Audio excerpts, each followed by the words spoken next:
Go. What's up, everyone? This is your commissioner back at it again.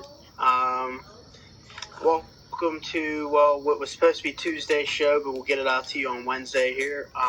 Just going to do a recap of our picks, breakdown of each game over the past weekend. You know, get into a routine here of a Tuesday, Wednesday show, and then the preview of the next upcoming week on Saturday. I like the Wednesday just so we can go over the waiver real quick. All right, yeah, because we can definitely go over the waiver with what happened today. Yeah, just doing this for fun, keep the momentum in the league going. Something to keep it spicy and fun. So if you don't like it, don't watch it. Don't click the YouTube link. But I think it's funny, and I think it adds something good to the league. But no doubt. Let's get into it. Breaking down match start one. With Tyler and Cam this past weekend. Galladay in, Galladay out. Cam struggled to put up points with his number one wideout being out, and he didn't get much help from his others. Kittle got banged up during the game. He didn't get to do much, but his defense ultimately fucked him a lot. -9 points. That's always not good. No. And Mostert on the bench with 25. Just a tough week one out of the gate for Cam, but he got a nice little team there. I think he'll be fine once he gets his dudes healthy, and he'll be fine. Yeah, not having Galladay is huge, man. Especially when you name your team Galladay. Yeah. But Tyler, huge week from Calvin Ridley, put up 30+. Matt Ryan threw for like 800 yards. Ridley caught maybe 700 of those. But solid, from Kelsey with 17. You're pretty much going to get that from him every week. But downside of Tyler's weekend was Le'Veon Bell went down. The struggles continue for him in New York. Do you think that could be an issue for him all year? Yeah. I mean, Bell's not the same Bell he was. I have no idea what's wrong with him, but just him in New York is not working. Good. I don't think Gase likes him, and I don't think Bell likes being there. It's tough, man. It's a tough. But we both had Tyler winning. Yep. Both had Tyler winning, so 1-0 on that. That was a good game. Thought it'd be a little bit closer, but Cam's team banged up too much. Yep. But Tom and Randy, 2 touchdowns, man. Tom and Randy, boy, was I wrong on that one. I couldn't have been more wrong. Tom, I said, was 12 in my power rankings, and I think I had Randy at 10 or 11. His team as well put up some points. But for Tom, I was wrong on this. Rodgers and Adams, I thought maybe could struggle this weekend. I was wrong. They combined for 79 points. Those two had a connection a few years ago. I mean, Adams went off. Rodgers went off. Adams had 14 receptions, man. That's a lot of catches. I mean, it that's was 7 wild. points before he does anything. Yeah. I mean, that's 14 points right there, not including touchdowns, yards. PPR, yeah. I thought it was half. But Tom, Derrick Henry looked solid. I mean, you know what you're going to get from him. David Johnson was a surprise, looked good on that Thursday night game. And obviously, he got Kareem Hunt, too, who I thought wouldn't be much of a rule in Cleveland, or maybe get mad he wasn't getting touches, because I think Nick Chubb's really good, but he looked better than Nick Chubb. Mean, similar carries, maybe more. So that was a surprise there, and something to look forward to, or look into. If Kareem Hunt's getting carries, Tom's team could be a problem. Yeah, no doubt. Randy, though, Brady had a good game, couple picks, but still put up 20+. Kamara looked good. Chris Carson didn't run the ball real well, but caught 2 touchdowns. Yep. Woods had a good amount of yards, over 100 yards, and DJ Chark put up 12+, 13 points or so. And Randy's bench was good, too. Randy had a good week. Tough to start the year off, though. 0-1 when you have a week 1 performance like that. Yeah. But that's always the unfortunate part about losing to the high-scoring week team of that week. Yep. But I think you had Tom, or did we both have Randy? Both had Randy. I know I had Randy, so I was wrong on that one. No, I think we split it. Yeah. What I thought was going to be a bad two bad teams playing end up maybe being the best game of the night. It or the definitely, weekend. yeah, they put up some point. Man, 126 and you lose. That's tough to swallow. Yeah, But that was a good, that's strong. always a tough feeling. But on to my game, D in, D out. No D in those sweat pants for Joey. Joey had a huge week from Russell Wilson. Put up 40 points, I think. And ultimately that was what kept Russell Wilson with 40. If Joey would have got anything, I mean literally anything out of Chubb, Brandon Cooks, and I know Marlon Mack went down with a season-ending injury, but anything out of them, I would have lost. Those three really didn't do anything at all. For my team, though, it was a close game. I was up after Sunday night. Joey didn't have any more players left, so I was able to sit my defense.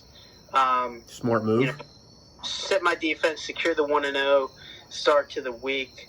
So I did that. But I had a huge week from Mark Andrews. Caught 2 touchdowns. Jamison Crowder had, I think, 7 catches, 120-some yards, and a touchdown. So that was a nice 20-point week from him. Led the Jets last year in receptions. Yep. Yards. So I look forward to him being a nice little flex option for my team. And then Hilaire had an opening night, Thursday night. We all saw what he did. I hope he continues that. I think so. I think his arrow's up. He even missed an opportunity or two, so I think you're in pretty good shape with Hilaire. Yeah. We both had me winning there, so we both got that one right. So far out of those 3 games, 2-1. Not a bad start. But moving on to what I thought was going to be the game of the week, Mike versus Jake. Loaded running backs to possibly with no running backs. Jake May, I thought after the draft he could have had the best team in the draft, best drafted team. But after week 1, it's not looking good. James Conner. I mean, what I thought Jake May had 2 RB1s turns into he might not have 1 RB2. I mean, James Conner looked rough. He got hurt. Who knows with him? He's always hit or miss. Michael Thomas might miss a few weeks with a high ankle sprain. That could, hurt you. And also Mark Ingram. He had a rough start versus Cleveland. Didn't really do much. J.K. Dobbins was kind of the star of the show, the running back wise. He got all the goal line touches. He looked good too. Yeah, so I'm really that could be surprised an issue Ingram. for him moving forward. I'm surprised Ingram didn't get more carries with them winning so big, just grinding the clock out like old school Ingram. But that's interesting how that dynamic is ever changing there. Big game for Julio though, 9 for 157. With Benny Snell too. Yeah, you like Benny Snell? He did look good. He looked fast. He did. But Jake also had 17 points from his defense. I mean, when you get 17 points from your defense, you're always probably thinking, 1, I could win high scoring this week. 2, you're just moving my win. game. Yeah. Neither of those happened for Jake. 10 out of his kicker, 17 out of his team, defense. I mean, he got 27 out of 2 almost meaningless spots, so that's a nice start. But yeah. Mike's team, though, Juju went off for 25. He had a great opening night. Finally has a, like you mentioned before, an actual quarterback throwing to him. That helps. But I love Mike's wideouts, man. I'm iffy on his running backs because of what I've seen from Eckler and the Chargers. What you didn't see from Eckler. Would you be worried? Would you be worried about Eckler? Yeah, I mean, last year he pushed out Gordon with all his catches, and he didn't. I know it's only 1 week, but that Josh Kelly dude had a lot of goal line touches. Yep. And Eckler didn't have 1 catch out of the backfield.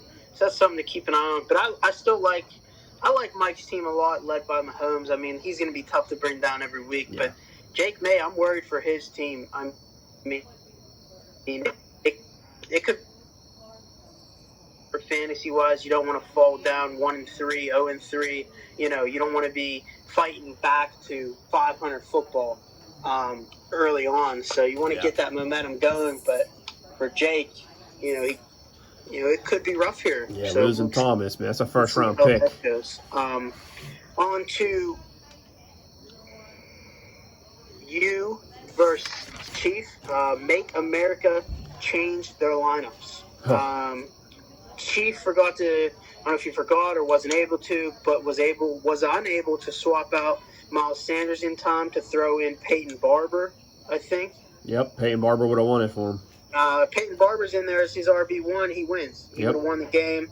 But Ronald Jones, not Barber. I'm sorry, yeah, Ronald Jones. Yeah, my fault. Yeah, 10.2 points for Ronald Jones. He would have won. But he doesn't have a horrible team. I like his team a lot, actually. I like Jones. I don't know if Fournette will be able to get it going in Tampa. Week 1, they really like Jones. Yep. But he has Metcalf, who I think is going to have a big year. Jared Cook's solid tight end option, keeps healthy, and then Hollywood Brown is Hollywood Brown. But one change, he starts off 1-0, and that's what you want to get to in fantasy. Is you want to get off to a quick start here, and he was unable to do that. But going 1-0 was you. Yep. You were able to capitalize on his mistake. Kyler Murray had a great game. That offense is fun to watch. Josh Jacobs with 3 touchdowns looked good. Melvin Gordon looked good. Philip Lindsay went down, but Melvin Gordon, even before that, was still looking good, catching balls, running hard. And Kenyon Drake had a nice touchdown late in that game to get you some more points there. That was a solid week from that group of 4 there. Yeah, I can't complain. Got the win, regardless if it was his mistake or not. I'll take the win. Yeah, I'm happy with it, and we'll just move forward and see what next week brings. Yeah, the only thing I'd say on your team, we worried about your wide receiver tight ends a little bit. I mean, they didn't really, they might not have to do much with that Jacobs, Gordon, and Drake. Yeah. I mean, they might not have, we'll see. But, hey, got to 1-0. That's what it's all about. And finally, the last game breakdown, Paul versus Matt. Boswell's missed one or two points there, but if Boswell makes the extra point early in the game, that's a 2-point swing for Matt. But with Matt, he had Zeke go off and Adam Thielen go off. They both looked good and strong. Thielen finally that number 1 target for Kirk Cousins. But what ultimately hurt Matt was, I know Matt didn't play Mike Evans this past week, but if he would have maybe found out before Thursday's night game that Evans was dealing with a hammy and could be questionable, maybe he starts Sammy Watkins on his bench, who had 21 points. Yeah. That's definitely could have been an option there, and that would have won him the game. Yep. But tough start for Matt, 0-1. But on the other side of things, Paul goes 1-0. He had a great effort by the 4th overall pick, Dalvin Cook. I think he went, 4th overall, Dalvin Cook. Great week from Hopkins. Yeah. Great 29. week. Solid week from Stephon Diggs. TJ Hawkinson looked good, and so did Godwin. Solid little outing there. A couple catches, good amount of yards there. But thing with Paul, though, RB2 could be an issue with that Gibson from Washington struggled a bit. That running back 2 could be an issue for Paul. But interesting to see how his team moves forward with 3 quarterbacks on the roster. But we'll see. But, hey, he's 1-0 on the week. And solid opening week, though. Some close games, a couple disappointment games. But overall, solid week 1. I know my game was a 1 or 2 point game. Yours was 6 or 8. Matt and Paul's was a 1 point game. So very close games all around. Yeah, very even teams. It's going to be a fun year. A lot of even teams here. But interesting to see, though. I know you got it written down for us, so why don't you break that down? High-scoring week and, couple high-scoring players. Yeah, so the high-scoring team of the week is indeed Tom with 142 points. Mars D's nuts. He got there with the highest-scoring player of the week, Devontae Adams. Adams pulled down 41, followed up by Rodgers with 38. So between those two, he got 79 points. So big up to him. I know we weren't giving a ton of love to his squad, but we were out. We were wrong, and he came through, and he got himself a couple bucks already. So good for him. Good luck, and everyone's trying to chase his team now, and by doing that, we're having a couple signings. Dak Street jumped on Dallas Goedert for $20, which is nice. $20 is a little steep, but he also has Evan Ingram and Hayden Hurst, so I'm interested to see how that team plays out with 3 tight ends. Boner and Sweatpants jumped on the Russell Gage bandwagon. He lost Marlon Mack, so I'm curious why he went receiver instead of running back, but maybe it's a flex thing I haven't really looked into yet. $6, so, you know, Yeah, not bad at all. number 3 receiver. I know there's a lot of targets there, a lot of passing to maintain. Yeah. And then our favorite pickup of the week for the Duck Dummies. That might be your favorite. Well, I don't think it's anybody's favorite. It's his favorite. I mean, he obviously likes to spend $79 on Malcolm Brown. So that was, you know, I put in, I believe, 30 for it. I think Carter might have said he put in a little bit more. I don't know if anyone. 20 on him. 20. So everyone threw in on him, but 79. And I was iffy on throwing $20 on him. I was like, this might be way too much, but I mean, 79 is a lot for one player. For one player with Cam Akers breathing down his neck, you know. Yeah, I mean, I have Cam Akers, and I was a little disappointed with what I saw. But, I mean, week 1, we'll see. But 79 is a lot of money. Plus, I think you said he spent another 11 on someone. He spent another 11 on Josh Kelly. So, altogether, he spent $90 on 2 guys, and he has 9 remaining because he burned $1 somewhere else. So, we have a long season with $9. I mean, he got guys he wanted, but you know, it's a long way to go. He can't even spend $1 a week now, so we'll see how it works out for him. That'll be interesting to see how that plays out. But back at it Thursday. Tomorrow we got the Bengals versus the Cleveland Browns, Thursday Night Football. Also, I wanted to throw in there last week's episode, Saturday. I gave out my one lock of the week. Ravens minus the 7.5. Told you guys to hammer it. That was a winner. But this week, early lines I haven't looked into. I have looked at the Browns game tomorrow night. 5.5, 6 was floating around. I'd hammer the Bengals. I think the Browns are the Browns, man. Yeah. I'm curious about Myles Garrett with Burrow, but they don't have enough offense. Year out, the Browns are just embarrassing, bad. But Bengals look decent for a rookie quarterback. I mean, we'll see. I would take the Bengals plus the 5.5. If you can get it at 6, take that. But we'll see how that. I have another show for you guys on Saturday. We'll break down the upcoming matchup, break down, who did what on Thursday Night Football, and get that out to you. Again, if you don't want to watch it, don't. But we'll do this every week, try to every Wednesday and Saturday, something fun, keep up the league. If you got questions, want to hop on a show, bullshit with us, we'll be glad to get 3 people in on a FaceTime call here, get some more people in here and see how it goes. But we'll be back at it Saturday with an episode to break down the upcoming week, all right? Sounds good, my man. All right. All right. Out. Take care.